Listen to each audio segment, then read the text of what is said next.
অধ্যক্ষ ডাঙৰীয়া মন্ত্ৰী ডাঙৰীয়াই উত্তৰ দিছে যেহেতু মৰগীয়া বানজ দিয়ে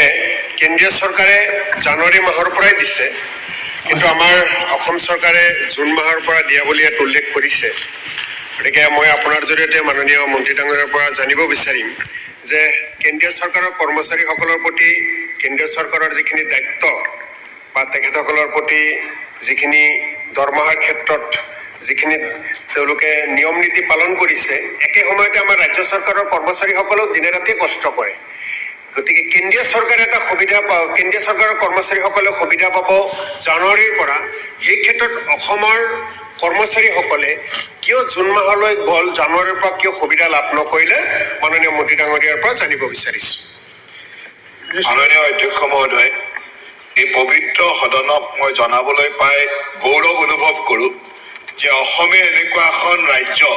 ভাৰতবৰ্ষৰ মাত্ৰ 6খন ৰাজ্যই আজিৰ তাৰিখত এই 60% মগৰীয়া বানজ দিয়ে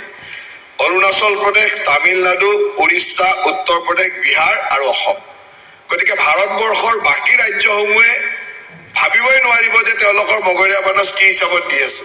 কিন্তু আমাৰ অসমে 60% মগৰীয়া বানজ দি আছে গতিকে অসমৰ চৰকাৰকতো সকলোৱে বিধানসভাৰ সকলোৱে ধন্যবাদ জনাব লাগে যে মুখ্যমন্ত্ৰী ডাঙৰীয়াৰ নেতৃত্বত আজি আমি অসমে কেন্দ্ৰ চৰকাৰৰ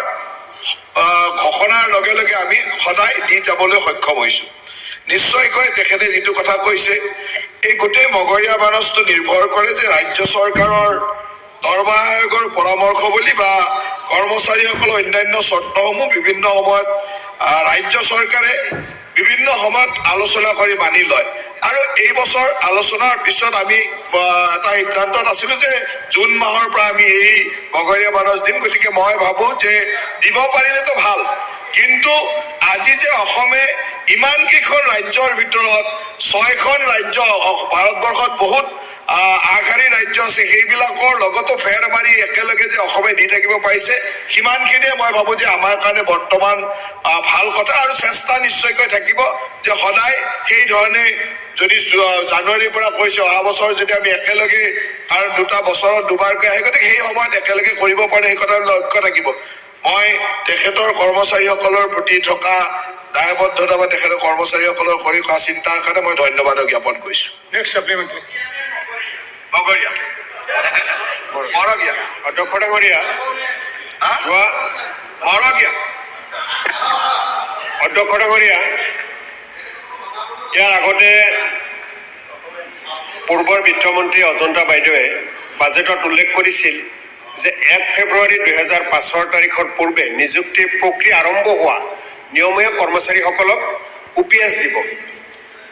ওল্ড পেঞ্চন পলিচিৰ অন্তৰ্গত কৰিব আৰু তাৰ কাৰণে যোৱা 28/3/2025 তাৰিখে বিভাগে বিভিন্ন বিভাগলৈ পত্ৰ প্ৰেৰণ কৰিছিল আৰু সেই গোটেই প্ৰক্ৰিয়াটো আজিৰ তাৰিখ পৰ্যন্ত কিন্তু সম্পূৰ্ণ হোৱা নাই এই ক্ষেত্ৰত মাননীয় মন্ত্ৰী ডাঙৰীয়াই উত্তৰ দিছে দীঘলীয়া এটা উত্তৰ দিছে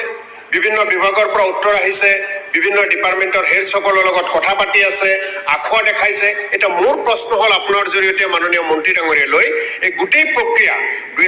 1 ফেব্ৰুৱাৰী 2005 আগত যিসকলে নিযুক্তি প্ৰক্ৰিয়াৰ জৰিয়তে নিযুক্তি লাভ কৰিছে নিয়মীয়া কৰ্মচাৰীসকলে তেওঁলোকে কেতিয়াৰ পৰা OPSৰ অন্তৰ্গত হ'ব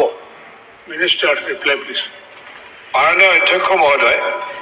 তেখেতে যিটো কথা কৈছে ইতিমধ্যে মই উত্তৰত কৈছোঁ যে এটা দীঘলীয়া প্ৰচেছ ইতিমধ্যে ৰাজ্য চৰকাৰে বিভিন্ন সময়ত হেড অফ দ্য ডিপাৰ্টমেণ্টসকলৰ লগত বা সেই তথ্যখিনি অহাৰ কাৰণে যিটো যাৱতীয় ব্যৱস্থা কৰিব লাগে সেইখিনি কৰি আছে আৰু তথ্যখিনি অহাৰ লগে লগে মই কৈছোঁ যে তথ্যখিনি অহাৰ লগে লগে আমাৰ চৰকাৰে সেই ধৰণে যিমান সোনকালে পাৰে এই কথাখিনি চিন্তা কৰিব অখিল গগৈ ছাপ্লিমেণ্টাৰী ছাৰ মোৰ কথাটো হ'ল যে মৰগীয়া বানজ যে দিছে তাৰ কাৰণে অসম চৰকাৰক ধন্যবাদ জনাইছোঁ আমাৰ কৰ্মচাৰীসকলক কিন্তু মৰগীয়া বানজ দিব লাগে জানুৱাৰী মাহৰ পৰা গতিকে অসমৰ সকলো কৰ্মচাৰী মৰগীয়া বানজ জানুৱাৰী মাহৰ পৰা দিব লাগে বুলি মই আমাৰ ৰাইজৰ দলৰ তৰফৰ পৰা প্ৰস্তাৱ দিছোঁ আৰু মই আশা কৰোঁ যে আমাৰ সকলো বিৰোধী দলেও ছাপোৰ্ট আছেনে নাই বাৰু বিৰোধী দলৰ সকলোৰে জানুৱাৰী মাহৰ পৰা দিব লাগে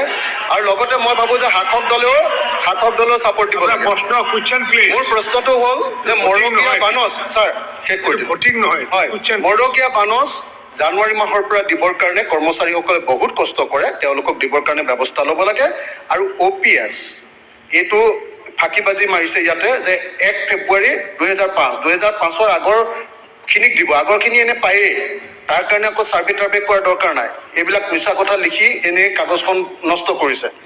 তো এতিয়া ক্লিয়াৰলি ক'ব লাগে যে অসমত আমাৰ কৰ্মচাৰীসকলৰ কাৰণে OPS পুনৰ আৰম্ভ কৰিব নে নকৰে। Honorable Minister, please. NPS নালাগে, OPS লাগে, কৰিব নে নকৰে। Honourable minister. মাননীয় অধ্যক্ষ মহোদয়, বিধানসভাৰ মজিয়াত যেতিয়া আমি তথ্য দিওঁ, এই তথ্যবিলাক এই ধৰণে উপলুঙা কৰাটো উচিত নহয়। মই অধ্যক্ষ ডাঙৰীয়াৰ জৰিয়তে অনুৰোধ কৰিম যে আমি তথ্য কেতিয়াও ভুল তথ্য নিদিওঁ, আৰু ভুল তথ্য যদি দিওঁ তাৰ কাৰণে নিশ্চয়কৈ ব্যৱস্থা আছে, আপুনি সেই ব্যৱস্থালৈ যাব। কিন্তু বিধানসভাৰ মজিয়াখনক এনেকেদৰে উপলুঙা টাইপ কথা নক'ব। আৰু মই ভাবোঁ যে ভগৱানে তেওঁ সুমতি দিয়ক, এইবিলাকৰ যাতে সুমতি আহে, কাৰণ এতিয়া যি পৰিৱেশ দেখিছোঁ, ভগৱানে সুমতি দিয়াৰ বাহিৰে আৰু মই একো দেখা নাই। মই ভগৱানৰ ওচৰত প্ৰাৰ্থনা জনাইছোঁ যে ভগৱানে তেওঁ সুমতি দিয়ক, যাতে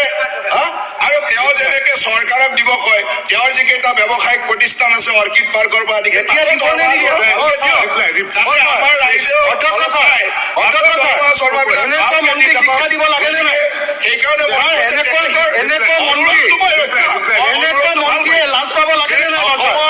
অসমৰ ৰাইজৰ কাৰণে কৰ্মচাৰীসকলৰ কাৰণে তেওঁ অনুৰোধ কৰিছে, ধন্যবাদ জনাইছোঁ। কিন্তু সমানে নিজৰ ক্ষেত্ৰত সুন্দৰভাৱে যাতে তেওঁ গৈ নিজৰ যাতে ৰাইজক এই ধৰণৰ মৰমখিনি দিয়ে। Question number 125.